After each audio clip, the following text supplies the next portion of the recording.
नमस्कार दोस्तों, आज मैं आपको द्वादश ज्योतिर्लिंगों में मल्लिकार्जुन और महाकाल ज्योतिर्लिंग की कथा सुनाऊंगा। सबसे पहले मल्लिकार्जुन ज्योतिर्लिंग।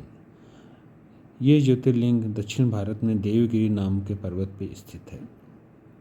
इसके बारे में प्राचीन कथा ये है कि एक बार सबसे अधिक बुद्धिमान देवता कौन है, इसकी एक स्पर्धा हुई। तो इस स्पर्धा में जो कार्तिकेय थे और गणेश, उन्होंने भी भाग लिया। कार्तिकेय जी जो है, क्योंकि ये शर्त रखी गई थी इस स्पर्धा में कि जो पृथ्वी का चक्कर लगा के सबसे पहले आ जाएगा उसे सबसे बुद्धिमान माना जाएगा। तो कार्तिकेय जी तो अपने वाहन मोर को लेकर पृथ्वी का चक्कर लगाने निकल गए, लेकिन गणेश जी का वाहन चूहा था। तो उन्होंने अपने माता पिता से बोला कि ये तो बहुत धीमा चलने वाला चूहा है, तो इससे मैं पृथ्वी का चक्कर तो बहुत दिनों में लगा पाऊँगा। तो पार्वती ने उनसे कहा कि माता पिता जो है वो संपूर्ण पृथ्वी के बराबर ही हैं, इसलिए अगर अब तुम हमारे चक्कर लगा लेते हो तो ये वैसा ही माना जाएगा जैसा आपने पृथ्वी का चक्कर लगाया। गणेश जी ने उनके चक्कर लगाए और उनको प्रणाम करके स्थित हो गए और गणेश जी को संपूर्ण देवताओं में सबसे बुद्धिमान घोषित कर दिया गया। जब कार्तिकेय जी चक्कर लगा के पृथ्वी का पहुँचे तो उन्होंने देखा कि ना सिर्फ गणेश जी को सबसे बुद्धिमान घोषित किया जा चुका है, उनका विवाह भी हो चुका है। और इस बात को देखकर कार्तिकेय बहुत दुखी हुए और उनको अपने माता पिता के ऊपर काफ़ी क्रोध आया और इस क्रोध में आकर उन्होंने माता पिता का त्याग कर दिया और वो दक्षिण भारत की तरफ चले गए। और यहाँ पे आके उन्होंने एक क्रौच पर्वत, जिसको देवगिरी बोलते हैं, वहाँ पे आके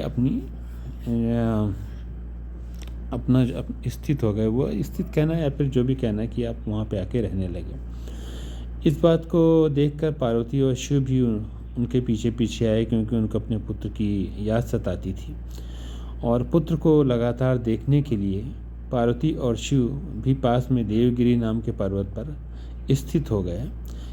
इस शिवलिंग को मल्लिकार्जुन कहा गया, जिसमें मल्लिका का अर्थ पार्वती होता है और अर्जुन का अर्थ शिव होता है। तो ये हुई मल्लिकार्जुन शिवलिंग की कथा।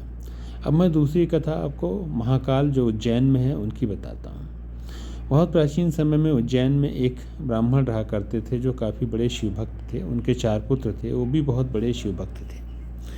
उज्जैनी नगरी काफ़ी उस समय समृद्ध हुआ करती थी। एक समय उस पर एक दुष्ट व्यक्ति ने आक्रमण कर दिया और उसने चारों तरफ बहुत ज़्यादा तबाही और तोड़फोड़ मचाई।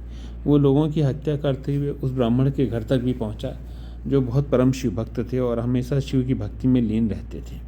उस समय वो ब्राह्मण और उनके 4 पुत्र शिव जी की भक्ति में ध्यान अवस्था में स्थित थे। उन्हें इस बात का पता भी नहीं चला कि उनके नगरी पे आक्रमण हो चुका है और उनके घर तक उनकी हत्या करने के लिए कोई आ चुका है। जब उस व्यक्ति ने जो अपनी सेना लेकर आया था, उसने अपनी सेना से उज्जैन को जीत लिया था और उन ब्राह्मणों की भी वो हत्या करना चाहता था। जब वो उनकी हत्या करने के लिए उसने अपनी तलवार उठाई तो वहाँ पे जो मिट्टी का शिवलिंग बना था उससे साक्षात शिव प्रकट हुए और उन्होंने उस व्यक्ति की और उसकी पूरी सेना का संहार कर दिया। और क्योंकि शिव जी उन ब्राह्मणों से काफ़ी प्रसन्न थे, उन्होंने उनसे एक वर मांगने को कहा। तो ब्राह्मण ने और उनके पुत्रों ने उनसे ये वर मांगा कि प्रभु, आप यहाँ पे महाकाल के रूप में प्रकट हुए हैं, तो आप यहाँ पे स्वयं स्थित हो जाइए, जिससे यहाँ के लोग हमेशा आपका पूजन करते रहें। उसके बाद भगवान शिव वहाँ पे लिंग स्वरूप में महाकाल के रूप में स्थित हो गए। तो दोस्तों, ये रही अन्य 2 ज्योतिर्लिंगों की कथा। अभी 9 और ज्योतिर्लिंगों की कथा है जो मैं आपको बारी बारी से सुनाऊंगा। धन्यवाद।